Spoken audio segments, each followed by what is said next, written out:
എല്ലാ സുഹൃത്തുക്കൾക്കും ഒരിക്കൽ കൂടി ലൈഫ് വിഷൻ ടോക്സിലേക്ക് സ്വാഗതം ചെയ്യുന്നു. ഞാൻ GK തുമ്പക്കാരൻ. നാം എപ്പോഴും സാധാരണ ചെയ്യുന്ന വീഡിയോ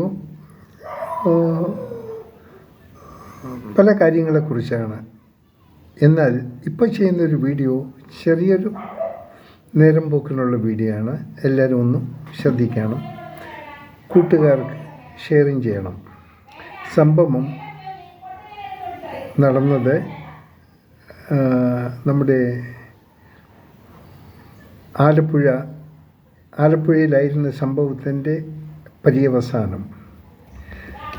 സാധാരണയുള്ള ഒരു റെഗുലർ ചെക്കിങ്ങിനായി ട്രെയിനിൽ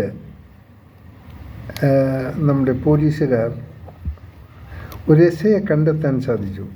അദ്ദേഹം ഫുൾ യൂണിഫോമായിരുന്നു, പക്ഷെ ഉറക്കത്തിലായിരുന്നു, മയങ്ങിപ്പോയി. ബട്ട് നമ്മുടെ പോലീസുകാർക്ക് എന്തോ അദ്ദേഹത്തിനോ ഇത് രാവിലെ നടക്കുന്ന സംഭവം ഒരു സല്യൂട്ട് കൊടുക്കണമെന്ന് ആഗ്രഹം തോന്നി.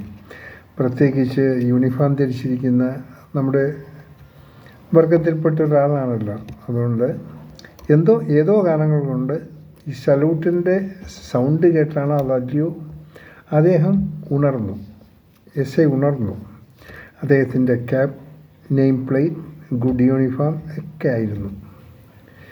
ബട്ട് കൂടുതലൊന്നും പോലീസുകാർ അദ്ദേഹത്തെക്കുറിച്ച് അറിയാൻ ആഗ്രഹിച്ചില്ല. അദ്ദേഹത്തെ സ്നേഹപുരസ്സരം ആലപ്പുഴ പോലീസ് സ്റ്റേഷനിലേക്ക് ആനയിച്ചു. അദ്ദേഹം സന്തോഷത്തോടൊപ്പം പോയി. അവിടെ ചെന്നപ്പോൾ പോലീസുകാർ ഇദ്ദേഹത്തെ ഉപദ്രവിച്ചില്ല, പക്ഷേ ദ റെസ്പെക്ട് ദ യൂണിഫോം. അത് നല്ലൊരു കാര്യമായി. വിവരങ്ങളൊക്കെ അന്വേഷിച്ചു, കുശലപ്രശ്നങ്ങൾ കുശലപ്രശ്നങ്ങളൊക്കെ അതിന് ശേഷം ഏത് സ്റ്റേഷനാണെന്ന് ചോദിച്ചു. ഞാൻ ഇരിഞ്ഞാലക്കുട പോലീസ് സ്റ്റേഷനിൽ എസ് ആണെന്ന് പറഞ്ഞു. നമ്മുടെ ഇരിഞ്ഞാലക്കുട ഫോൺ ചെയ്തു. അപ്പോൾ ഇരിഞ്ഞാലക്കുട ഫോൺ കഴിഞ്ഞെങ്കിലും ചെറിയൊരു സ്പെല്ലിംഗ് മിസ്റ്റേക്ക് ഉണ്ടായി. ഇദ്ദേഹം ആ സ്റ്റേഷനിലല്ല. അപ്പോഴത്തേക്കും നമ്മുടെ പോലീസുകാർക്കെല്ലാം മനസ്സിലായി. അവർ വിശദമായി ചോദ്യം ചെയ്തു. അദ്ദേഹം ഉള്ള കാര്യങ്ങൾ സത്യസന്ധമായി പറഞ്ഞു. അതുകൊണ്ട് വലിയ പരിക്കുകളേറ്റില്ല.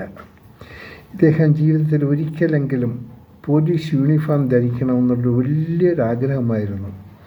അതിനായി അദ്ദേഹം പല ഇൻ്റർവ്യൂവും പല ടെസ്റ്റുകളൊക്കെ നടത്തിയെങ്കിലും ഫലം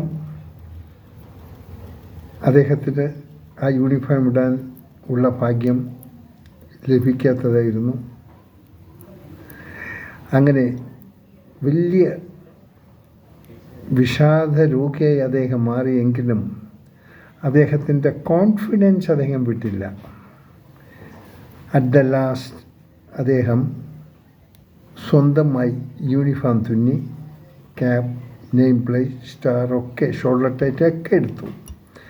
അങ്ങനെ അദ്ദേഹം ആദ്യമായി യൂണിഫോം അണിഞ്ഞ് ഒരു ട്രെയിൻ യാത്രയായിരുന്നു ആദ്യം അദ്ദേഹം ആരംഭിച്ചു. അതായത് എഗ്മോർ ഗുരുവായൂർ ട്രെയിനാണെന്ന് തോന്നുന്നു. ആ ട്രെയിനിലായിരുന്നു. അത് ഗുരുവായൂരപ്പനെ തൊഴാൻ വേണ്ടിയാണോ എന്നറിയില്ല, പക്ഷെ അതേ ഫുൾ യൂണിഫോമായിരുന്നു. ബട്ട് അദ്ദേഹത്തിൻ്റെ ആ ആഗ്രഹത്തിൻ്റെ മുന്നിൽ പാവം നമ്മുടെ പോലീസുകാരും അദ്ദേഹത്തിൻ്റെ ആഗ്രഹത്തിൻ്റെ സാക്ഷാത്കാരത്തിന് വേണ്ടി മാത്രം ചെയ്ത ഒരു യാത്രയാണല്ലോ എന്ന് കരുതി കുഴപ്പത്തിനൊന്നും പോയില്ല. ഇനി ഇതിൽ പോലീസുകാരെന്ന് വലിയൊരു ഗുണം ചെയ്യുകയുണ്ടായി. കാരണം ഇദ്ദേഹത്തിൻ്റെ അഡ്രസ്സൊന്നും പുറത്ത് പബ്ലിഷ് ചെയ്തില്ല. പോലീസ് സ്റ്റേഷനിലുണ്ട്. ഇതിൻ്റെ ആവശ്യം വരും. ഇദ്ദേഹത്തെ ആവശ്യമുള്ള ആൾക്കാരുണ്ട്. പ്രത്യേകിച്ച് ഈ ന്യൂ ജെൻ ഡയറക്ടേഴ്സുണ്ട്. അവർക്ക് ഇങ്ങനെ സഹായിക്കാൻ പറ്റും. ആ പാവത്തിനെ കണ്ടെത്തി ആലപ്പുഴ പോലീസ് സ്റ്റേഷനിലെ റെയിൽവേ പ്രൊട്ടക്ഷൻ ഫോഴ്സ് ഓഫീസിൽ കയറി ഇങ്ങനത്തെ എല്ലാ ഡീറ്റെയിലും കിട്ടും. യൂണിഫോം ഇദ്ദേഹത്തിനോടൊപ്പം ഇദ്ദേഹത്തിന് കൊടുത്തോ അല്ല സ്റ്റേഷനുണ്ടോ അതറിയില്ല. വിവരം ചോദിച്ചാൽ അറിയാൻ പറ്റും.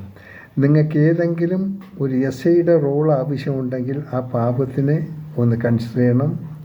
ഡയറക്ടേഴ്സ് ആരെങ്കിലും, സിനിമ ഡയറക്ടേഴ്സ് ആരെങ്കിലും ഈ വീഡിയോ കാണുന്നെങ്കിൽ അദ്ദേഹത്തെ ഒന്ന് കണ്ടെത്താൻ ശ്രമിക്കണം. അദ്ദേഹത്തിന് നല്ല റോഡ് കൊടുക്കണം. ആ ആഗ്രഹം സഫലീകരിക്കണം. നിങ്ങളുടെ പിക്ചറും സക്സസ് ആകും. ആ പിക്ചർ സക്സസ് ആയതിനു ശേഷം നിങ്ങൾക്ക് ഇദ്ദേഹത്തിൻ്റെ ആ ബാക്ക് സ്റ്റോറി ഒന്ന് പറയാം. കാരണം ആഗ്രഹം കൊണ്ട് അദ്ദേഹം ചെയ്തു പോയാണ്. എന്തായാലും ദേഹോദരമൊന്നും ആയില്ല. പക്ഷേ പോലീസിനെ കേസെടുത്തേ പറ്റും. അവരെടുത്തു. സ്വന്തം ജാമ്യത്തിൽ തന്നെ അദ്ദേഹത്തിന് വീട്ടിൽ മടങ്ങിപ്പോകാനുള്ള സൗകര്യം നമ്മുടെ പോലീസ് അംഗങ്ങൾ ചെയ്തു കൊടുത്തു. നമ്മളത് അപ്രീഷിയേറ്റ് ചെയ്യേണ്ട ഒരു കാര്യമാണ്.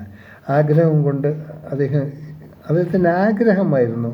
ആഗ്രഹം സഫലീകരിക്കാൻ പലരും ചെയ്യുന്നുണ്ട്. പക്ഷേ അദ്ദേഹം മറ്റൊന്നും ചെയ്തില്ല. അദ്ദേഹം ഒരു പോലീസുകാരൻ്റെ വേഷം ധരിക്കണമെന്ന് തോന്നി. അദ്ദേഹം ധരിച്ചു. S I വേഷമായിരുന്നു. എസ് ഐക്ക് ഒരു സല്യൂട്ടും കിട്ടി. തിരിച്ച് സല്യൂട്ട് കൊടുക്കുമ്പോഴാണ് എന്തോ അപാകത ഉണ്ടെന്ന് മനസ്സിലായി. എന്നാലും വേറെ യാതൊരു പ്രശ്നം ഉണ്ടായില്ല. അതുകൊണ്ട് ഈ വീഡിയോ കാണുന്ന സുഹൃത്തുക്കൾ, നിങ്ങൾ അറിവുള്ള ഏതെങ്കിലും സിനിമ ഡയറക്ടേഴ്സ് ഉണ്ടെങ്കിൽ അവരെ ഈ വിവരം ഒന്ന് അറിയിക്കണം. തീർച്ചയായിട്ടും അദ്ദേഹത്തിനൊരു ചാൻസ് കിട്ടണം. അദ്ദേഹത്തിൻ്റെ ആഗ്രഹങ്ങൾ സഫലീകരിക്കണം. നമ്മുടെ ഈ വീഡിയോ കാണുന്നവർ ഈ രീതിയിലുള്ള എസ്ഐയുടെ പണമാണ് വിടുന്നെങ്കിൽ എല്ലാവരും പോയി ഇത് കാണാൻ ശ്രമിക്കണം. അദ്ദേഹത്തിൻ്റെ ആഗ്രഹത്തിന് നമ്മളും വേണ്ട സപ്പോർട്ട് ചെയ്യണം. തീർച്ചയായിട്ടും ഏതെങ്കിലും ഒരു പടത്തിൽ അദ്ദേഹം എസ് ഐ ആയി വരും. ഇഷ്ടപ്പെട്ടാൽ ഈ മെസ്സേജ് എല്ലാ സുഹൃത്തുക്കൾക്കും, ഏതെങ്കിലും സിനിമ പ്രൊഡ്യൂസേഴ്സോ ഡയറക്ടേഴ്സോ ഉണ്ടെങ്കിൽ ഇതൊന്ന് അയച്ചു കൊടുക്കണം. സഹായിക്കണം അദ്ദേഹത്തിൻ്റെ അഭിലാഷം സഫലീകരിക്കാൻ നമ്മെല്ലാം കൂട്ടായി ചേർന്നൊന്ന് ശ്രദ്ധിച്ചാലും. കാണാം വീണ്ടും മറ്റൊരു വീഡിയോയിലൂടെ. Thank you.